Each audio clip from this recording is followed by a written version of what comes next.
زمزم کا پانی حضرت ابراہیم اور حضرت حاجرہ کے شیرخوار بیٹے حضرت اسماعیل کی پیاس کے بہانے اللہ تعالیٰ نے تقریباً 4000 سال قبل ایک معجزے کی صورت میں مکہ مکرمہ کے بیابوگا ریگستان میں جاری کیا تھا، آج تک جاری ہے۔ روایت ہے کہ حضرت ابراہیم علیہ السلام اللہ کے حکم سے اپنی اہلیہ حضرت حاجرہ رضی اللہ تعالیٰ عنہ اور بیٹے حضرت اسماعیل مکہ مکرمہ میں خانہ کعبہ کے قریب لے گئے۔ اس وقت مکہ مکمل طور پر صحرا تھا، یہاں کوئی بھی شہر آباد نہ تھا اور نہ یہاں کسی طرح کا پانی دستیاب تھا۔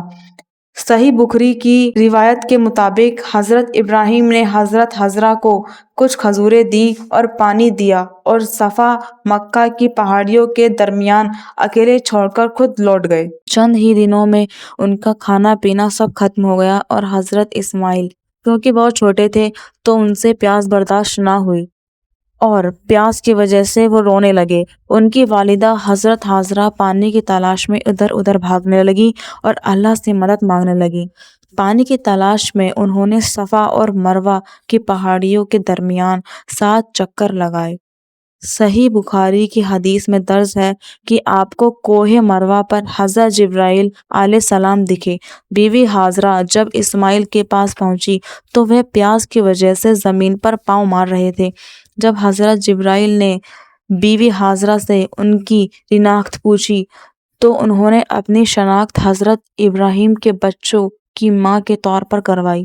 جبرائیل علیہ السلام نے سوال کیا کہ حضرت ابراہیم نے آپ کو کس کے بھروسے آپ کو اکیلے چھوڑ دیا؟ تو حاجرہ نے جواب دیا کہ انہوں نے اللہ پر بھروسہ کر کے ہمیں اس صحرا میں اکیلے چھوڑا۔ بیوی حاجرہ نے دیکھا کہ اس جگہ سے پانی نکل رہا ہے جہاں حضرت اسماعیل علیہ السلام پاؤں مار رہے تھے۔ انہوں نے اس پانی کو جمع کیا اور اپنے بیٹے کو پلایا۔ بیوی حاجرہ کو پھر سے یہی ڈر پیدا ہوا کہ کہیں پانی ختم نہ ہو جائے۔ اس کے خوف سے انہوں نے اس کے گرد ریت پر پتھروں سے ایک ڈیم بنا دیا۔ روایت ہے کہ حضرت ابراہیم اور ان کی بیوی اور بیٹا حضرت اسماعیل علیہ السلام صحرا میں پیاسے اور مددگار پڑے تھے تو زمزم کے پانی نے ان کی جان بچائی۔ زمزم کے معنی ہیں بہاؤ کو روکنا۔ اسی مناسبت سے اس چشمے کو آج بھی زمزم کے پانی کے نام سے پکارا جاتا ہے۔ زمزم کے اس چشمے دیکھ کر قبیلہ کے لوگوں کا ایک گروہ یہاں قید ہو گیا۔ یہ کنواں اپنے ارد گرد کے شہروں میں سفر کرنے والے قافلوں کے لیے آرام گاہ بنا۔ اس کے بعد ابراہیم علیہ السلام نے خانہ کعبہ کی تعمیروں کے لیے واپس آئے جسے اللہ کا گھر کہا جاتا ہے۔ اس گھر کو پہلی بار آدم علیہ السلام نے تعمیر کیا تھا۔ اس کنویں کے وجود کے آنے کے بعد مکہ کا بنجر صحرا آہستہ آہستہ تجارتی شہر بن گیا۔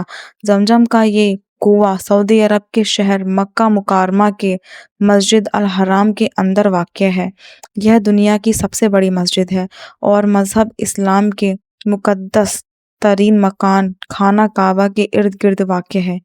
کنویں سے نکلنے پانی کو دنیا بھر کے مسلمان مقدس سمجھتے ہیں اور ان کا اس کے بارے میں یہ خیال ہے کہ یہ آب شفا یعنی اس پانی میں شفا ہے۔ حج پر آنے والے مسلمان ہی اس کنویں میں پانی لے کر اپنے اپنے گھروں کو لے کر لوٹتے ہیں۔